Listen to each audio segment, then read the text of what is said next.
Episode 21, The Mother's Arrival.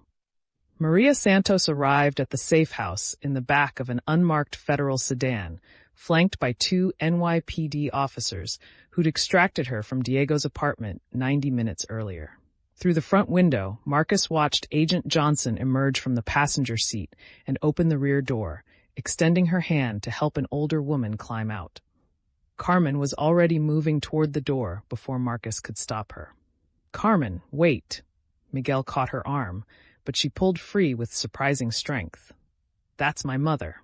Agent Martinez stepped into Carmen's path, her voice gentle but firm. "Let them bring her inside first. We need to make sure she wasn't followed." Carmen's entire body vibrated with tension as she watched through the window. Maria Santos moved slowly up the walkway, her head turning left and right as she took in the unfamiliar suburban street. Even from a distance, Marcus could see the exhaustion in the way she held herself, shoulders curved inward like she was trying to make herself smaller. The front door opened. Johnson entered first, scanning the room with professional efficiency before stepping aside. The two NYPD officers, one black, one Puerto Rican, both in their 40s, guided Maria Santos inside. For a moment, mother and daughter simply stared at each other across the worn living room. Maria Santos looked older than 45. Her dark hair, pulled back in a tight bun, showed streaks of gray at the temples. She wore a simple house dress and slippers, as if she'd been preparing for bed when the officers arrived. Her face, the same heart-shaped face as Carmen's, was pale and drawn, eyes red-rimmed from crying. "Mommy," Carmen whispered. Maria crossed the room in 3 quick steps and pulled her daughter into her arms. Carmen collapsed against her mother's shoulder, her body shaking with sobs she'd been holding back for hours. Maria stroked Carmen's hair, murmuring in rapid Spanish, words of comfort, prayers, endearments that Marcus couldn't fully understand, but whose meaning was unmistakable. Miguel stood frozen near the dining table, his hands clenched at his sides. Marcus moved beside him, close enough that their shoulders touched. "It's okay," Marcus said quietly. "She's safe now." Miguel's jaw worked. Because of me, she had to leave her home, her son, everything. "Because of Diego," Marcus corrected. "Not you." But Miguel wasn't listening. His eyes were fixed on Maria Santos, with an expression Marcus recognized, the same guilt Miguel had worn since the moment they decided to photograph Diego's warehouse meeting. The same guilt that was eating all of them alive, in different ways. Agent Johnson cleared her throat. "Mrs. Santos, I'm Special Agent Johnson with the FBI. These officers will be leaving now, but you're safe here. We have agents watching the house around the clock." Maria pulled back from Carmen, her hands cupping her daughter's face as she examined her with a mother's intensity. She spoke in Spanish, questions tumbling out faster than Carmen could answer them. Marcus caught fragments. "Hurt, safe, Diego, how long?" The two NYPD officers nodded to Johnson and let themselves out. Agent Reeves moved to the window, watching as their patrol car pulled away from the curb. Maria's gaze swept the room, taking in Marcus, Tommy on the couch, Ray on the back porch visible through the kitchen doorway. Then her eyes found Miguel. She went very still. Miguel straightened, squaring his shoulders even though Marcus could see his hands trembling. He took a step forward. "Mrs. Santos, Maria's slap cracked across Miguel's face with enough force to snap his head to the side. Carmen cried out. Marcus moved instinctively, but Agent Martinez was already there, positioning herself between Maria and Miguel without actually touching either of them. "Mrs. Santos," Martinez said calmly, "I understand you're upset, but..." "Upset?" Maria's voice shook. This boy destroyed my family, my son, my home, everything." Miguel stood with his hand pressed to his reddening cheek, not backing away. "You're right, it's my fault, all of it." "Miguel, no." Carmen reached for him, but her mother caught her wrist. "You don't defend him," Maria said to Carmen in English, her accent thick with emotion. "You don't defend the boy who made you betray your brother." "Diego made me betray him," Carmen said, her voice breaking. "When he turned me into his worker, when he used me to control Miguel, when he made me package his drugs in our kitchen while you were at work." Maria's face went white. "What?"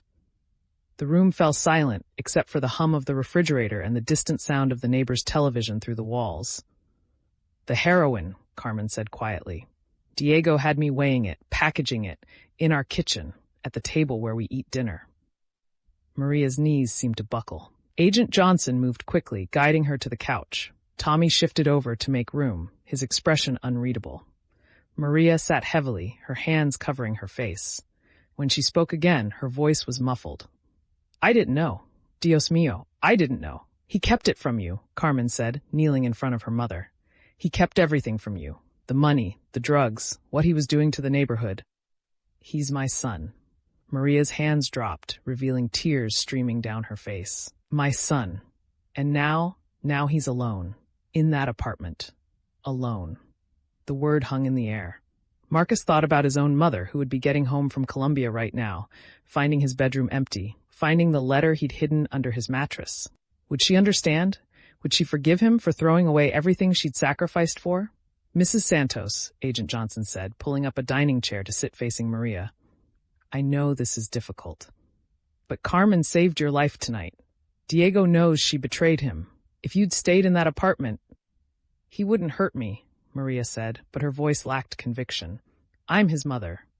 "He disowned Carmen," Johnson said bluntly. "His own sister. The agents who were there heard him. He said she was dead to him." Maria flinched as if she'd been struck again. Miguel moved then, slowly, like he was approaching a wounded animal. He knelt beside Carmen, keeping his distance from Maria, but close enough that she could hear him clearly. "Mrs. Santos, I know you hate me. You should hate me. But Carmen is the bravest person I've ever known. She risked everything to help us stop Diego. Not because of me, because what he was doing was wrong. Because the drugs he was selling were killing people. Because—" his voice cracked. He swallowed hard and continued. "Because she's better than all of us. Better than me. Better than Diego. Better than this whole neighborhood.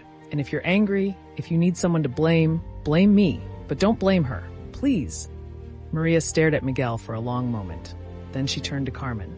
"You love him," she said. "Not a question." Carmen nodded, tears spilling down her cheeks. "Yes. Even knowing what it would cost? Yes." Maria closed her eyes. When she opened them again, something in her expression had shifted. Not forgiveness, exactly, but resignation, understanding. The look of a woman who'd lived long enough to know that love made people do impossible, terrible, necessary things. "Show me where I'm sleeping," she said to Agent Johnson. "I'm tired." Johnson glanced at Martinez, who nodded and stood. "This way, Mrs. Santos. There's a bedroom upstairs." Maria rose, moving like a woman twice her age. Carmen started to follow, but her mother held up a hand. "You stay. Talk to your friends. I need to be alone." She climbed the stairs slowly, Agent Martinez following at a respectful distance. The sound of a door closing echoed through the house. Carmen sank onto the couch beside Tommy, her face buried in her hands. Miguel remained kneeling on the floor, one hand still pressed to his cheek where Maria had slapped him. Marcus checked his watch, 9:07 p.m. In less than 12 hours, Carmen would stand before a federal magistrate and confirm her cooperation. The news cameras would be there. Diego would see it, and then— "She hates me," Miguel said. "She doesn't hate you," Carmen said without looking up. "She hates what happened. She hates that her family is destroyed. But she doesn't hate you. She should."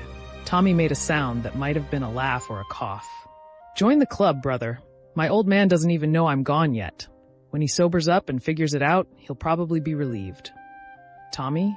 Marcus started. "It's true." Tommy's voice was flat. One less mouth to feed, one less disappointment. Ray appeared in the kitchen doorway, a fresh cigarette dangling from his lips. His hands had finally stopped twitching, but his eyes were still too bright, too alert. "My grandmother's probably praying for me right now, lighting candles, asking God to protect her grandson from the evil men." He took a long drag, exhaled smoke toward the ceiling. "She doesn't know the evil men already got me, already had me, back at that warehouse." The room went quiet again. Marcus felt the weight of what Ray wasn't saying, what he'd been hiding since Diego's crew grabbed him, the threat Diego's men had made. The trauma Ray was carrying alone. "Ray," Marcus said carefully, "what happened at the warehouse is over." Ray's voice was hard. "It's done. They threatened my grandmother, I told you that. What else matters?" "What else they did matters," Marcus said. "What else they said." Ray's jaw tightened. For a moment, Marcus thought he might finally talk about it. Then Ray turned and walked back onto the porch, closing the door behind him with more force than necessary. Agent Johnson moved to the dining table, pulling out a chair and sitting down with a heavy sigh. Tomorrow morning, 9 a.m., Carmen appears before Federal Magistrate Patricia Brennan at the Southern District Courthouse.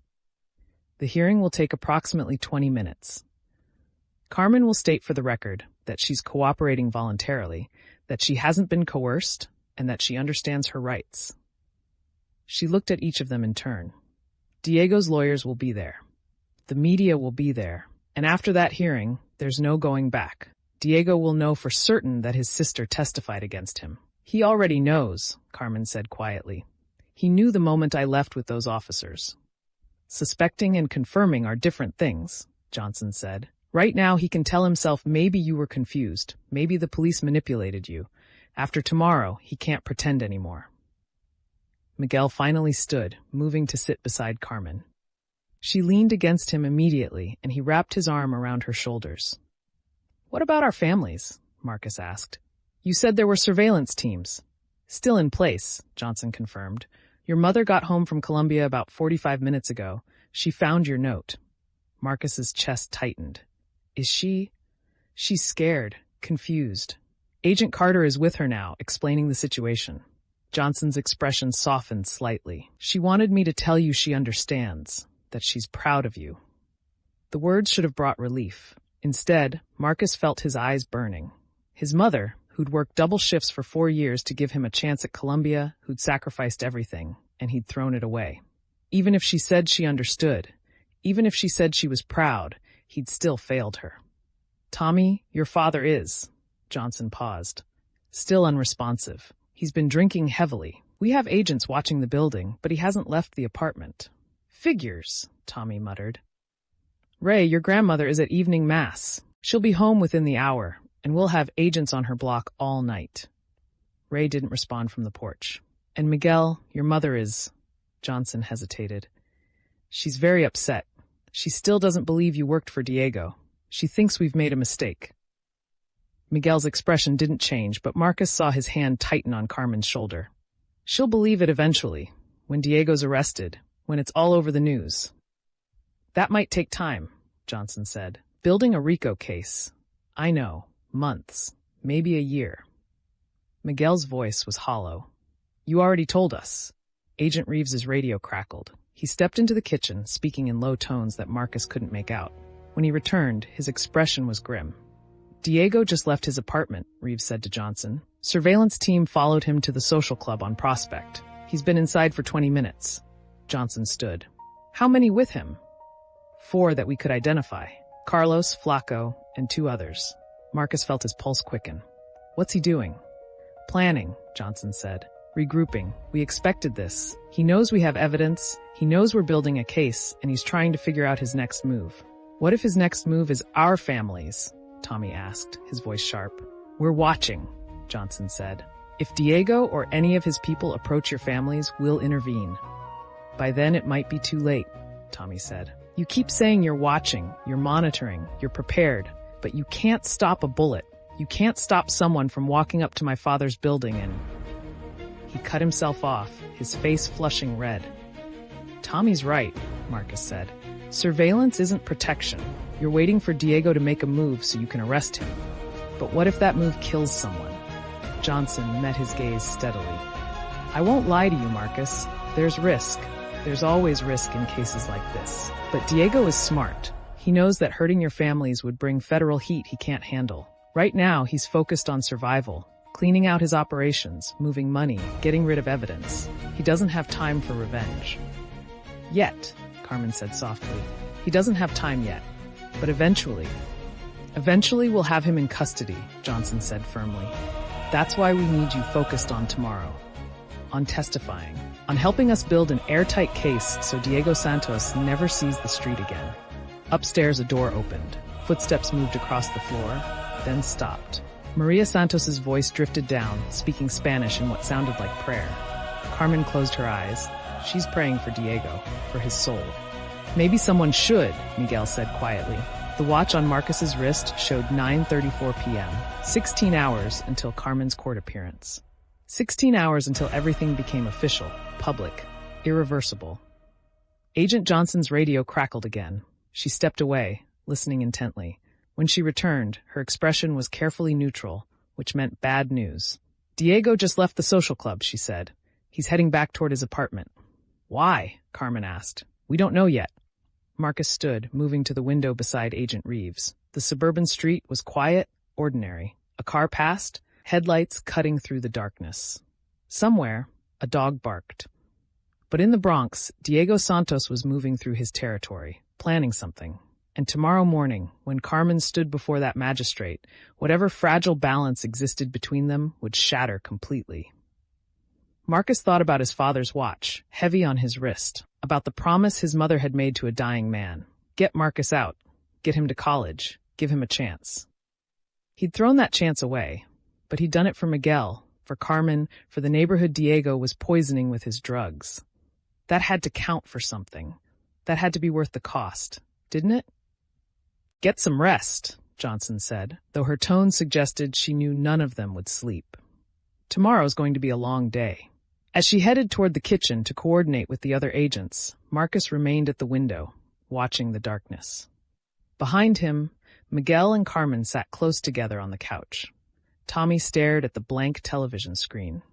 Ray smoked on the porch, his hands finally still, but his eyes never stopping their constant scan of the backyard. And upstairs, Maria Santos prayed for the son who'd become a stranger, the daughter who'd betrayed him, and the future that had died the moment federal agents knocked on Diego's door. Marcus checked his watch again. 9:47 p.m. 16 hours until everything changed forever. Thanks for watching our stories. Don't forget to like and subscribe for more epic adventures. Thanks for watching our stories. Don't forget to like and subscribe for more epic adventures.